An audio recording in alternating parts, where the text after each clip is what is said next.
स्वागत आहे सर्वांचं आजच्या या सखोल चर्चेत. आजचा आपला विषय खूपच भारी आहे. म्हणजे विचार करा, आपल्या हातावर मावेल एवढा एक छोटासा प्लास्टिकचा किंवा धातूचा तुकडा. हो ना, बाहेरून पाहता तो एकदम साधा आणि निर्जीव वाटतो. अगदी. पण आजच्या आधुनिक जगाचा तो खरा मेंदू आहे.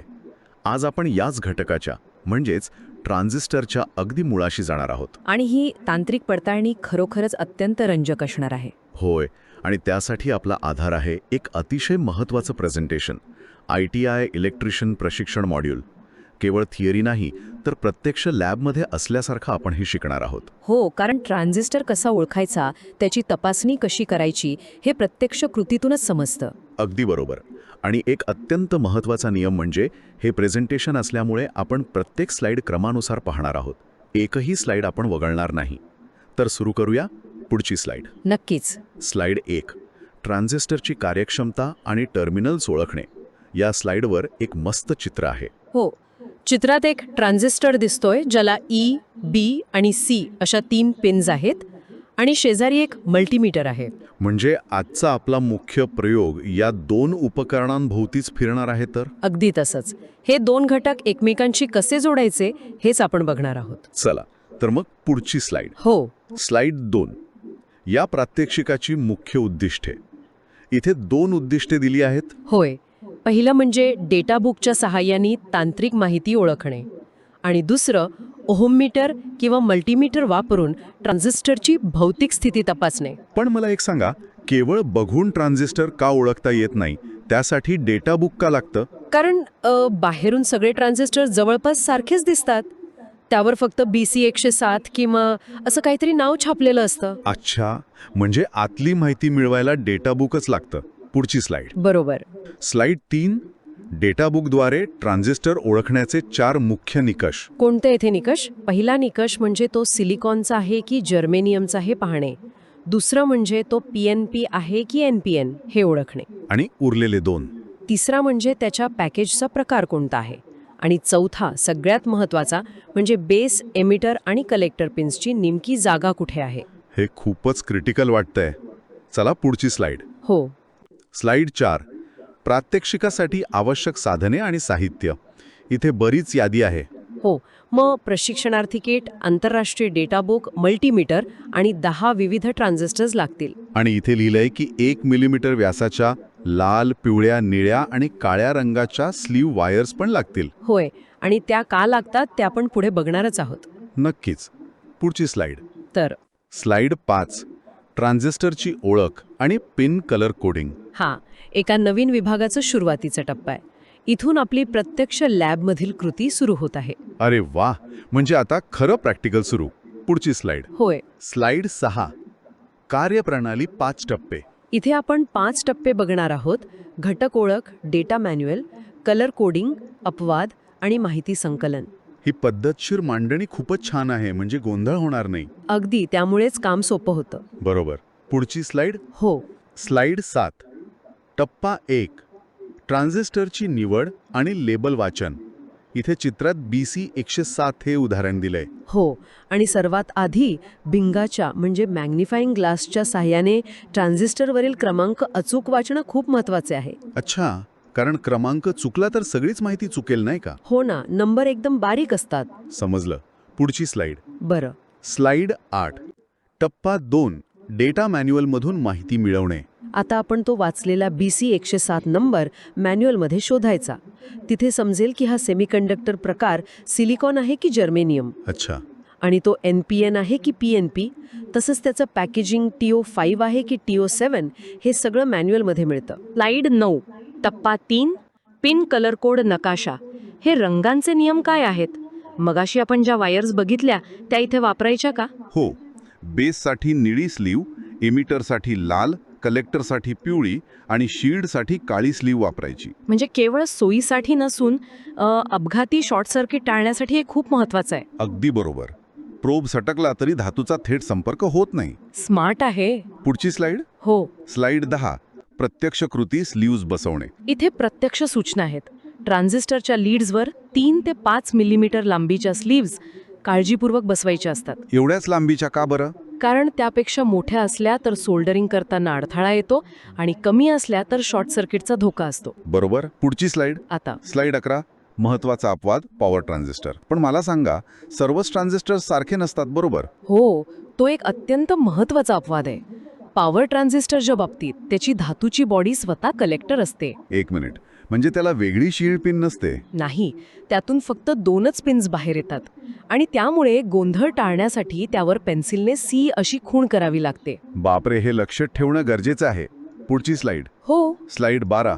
टप्पा 5. अंतिम निरीक्षण तक्ता. यात कॉम्पोनंट प्रोफाईल कार्ड भरणं आवश्यक असते, जेथे फॉरवर्ड बायस आणि रिव्हर्स बायस रेझिस्टन्स नोंदवायचा असतो. म्हणजे तो लो आहे की व्हेरी हाय हे लिहून ठेवायचं. अगदी बरोबर. छान. पुढची स्लाइड. बरं, स्लाइड 13. सराव आणि तपासणी. आता हीच पूर्ण प्रक्रिया 5 वेगवेगळ्या ट्रान्झिस्टरसाठी पुन्हा करायची आहे आणि इन्स्ट्रक्टरकडून तपासून घ्यायची आहे. म्हणजे सराव केल्याशिवाय हे पक्क होणार नाही. हो ना, प्रॅक्टिस मेक्स परफेक्ट. अगदी. पुढची स्लाइड. हो. Slide 14. Master the transistor basics to packaging. ही एक नवीन ब्लूप्रिंट दिसतेय. हो, कारण ट्रान्झिस्टर्स हे आधुनिक इलेक्ट्रॉनिक्सचे बिल्डिंग ब्लॉक्स आहेत. डायच्या आतील सर्किट्स बाह्य पिन्सना कसे जोडले जातात याची रचना यात दाखवली आहे. म्हणजे आतलं अदृश्य जग आता आपण बघणार आहोत. पुढची स्लाइड.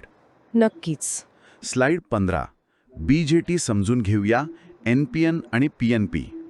इथे डायग्राममध्ये जे बाण दाखवलेत त्यांच्या दिशांबद्दल थोडं सांगा ना. हा बाण खूप महत्वाचा आहे. NPN मध्ये बाण बाहेरच्या दिशेने असतो, म्हणजे नॉट पॉइंटिंग इन.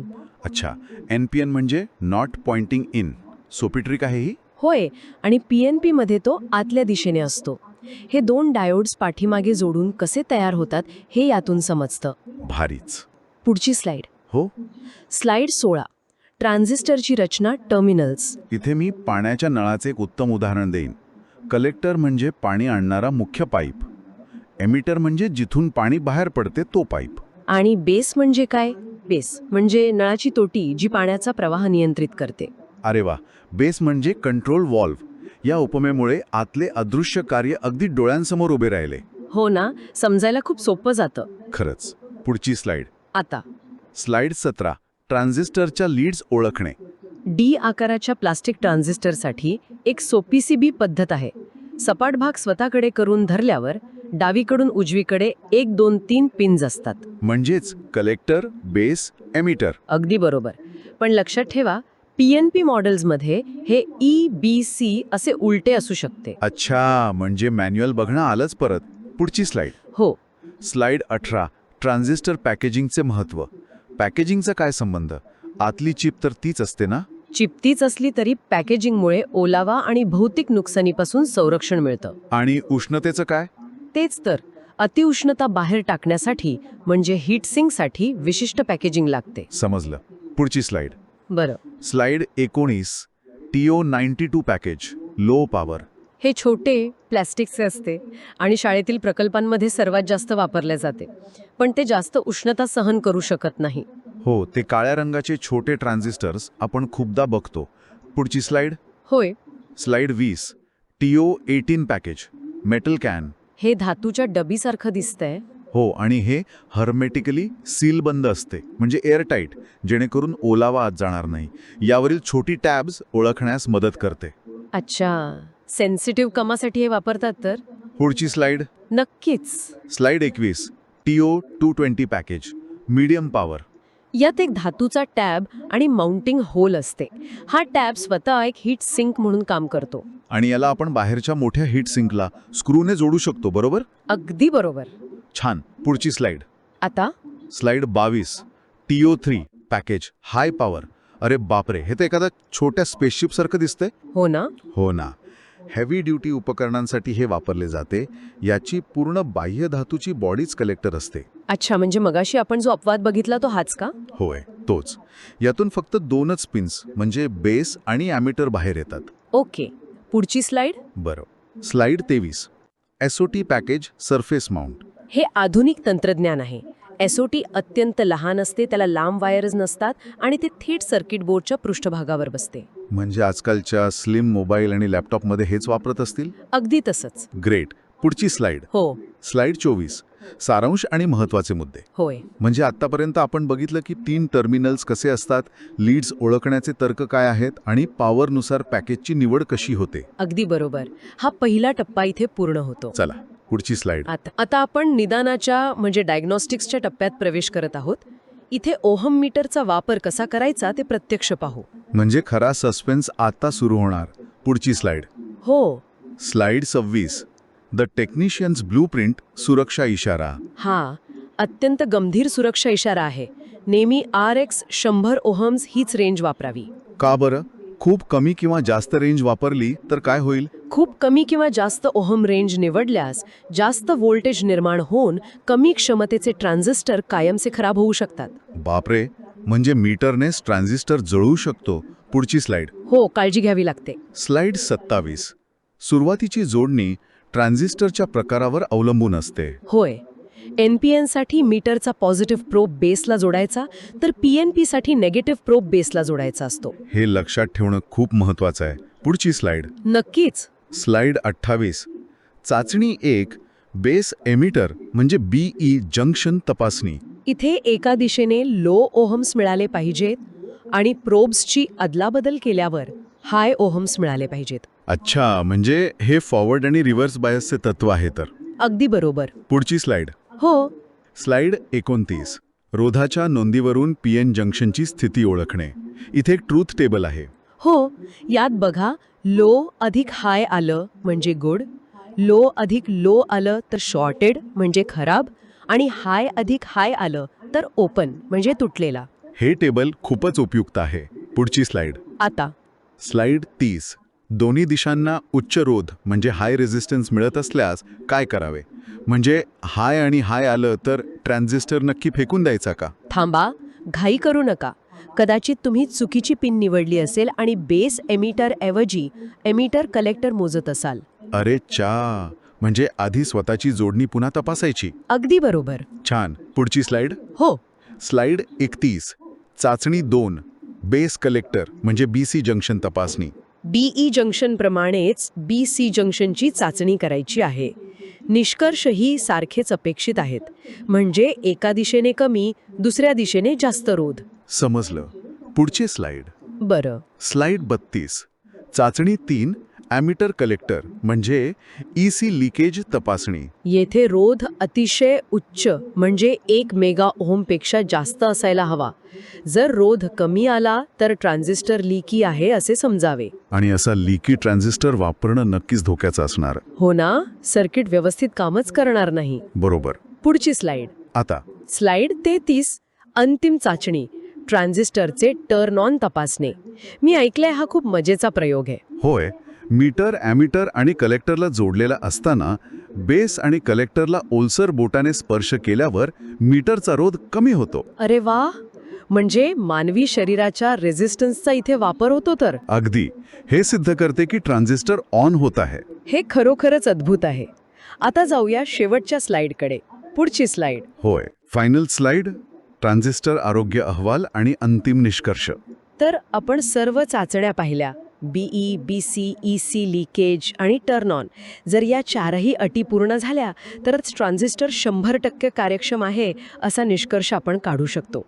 हे ज्ञान खरोखरच केवळ पुस्तकी नसून प्रत्यक्ष हाताळणीसाठी खूपच महत्त्वाचे आहे. हो ना, म्हणजे विद्यार्थ्यांना हे लॅबमध्ये खूप उपयोगी पडेल. नक्कीच. खूप खूप धन्यवाद तुमचे, इतक्या किचकट विषयाला नळाच्या उदाहरणासारख्या सोप्या पद्धतीने समजावून सांगितल्याबद्दल. मलाही खूप मजा आली आहे हे सगळं उलगडून सांगताना. पण जाता जाता श्रोत्यांनो, एक अतिशय रंजक आणि विचार करायला लावणारा मुद्दा मला मांडायचा आहे. आज आपण हातात मल्टीमीटर धरून त्याच्या प्रोब्सच्या साहाय्याने हे मोठे ट्रान्झिस्टर्स हाताने तपासले. बरोबर. पण आजच्या आधुनिक कम्प्युटर प्रोसेसरमध्ये एका सुईच्या टोकावर मावतील असे अब्जावधी ट्रान्झिस्टर्स असतात, जे नॅनोमीटर आकाराचे असतात. खरंच की. विचार करा, जर भविष्यात हे ट्रान्झिस्टर्स क्वांटम लेव्हलवर गेले तर तंत्रज्ञ ते कसे तपासतील? भौतिक तपासणीची जागा कोण घेईल? हा खूपच खोल विचार करायला लावणारा प्रश्न आहे. अगदी याच तांत्रिक प्रश्नावर विचार करत रहा. आजची ही सखोल चर्चा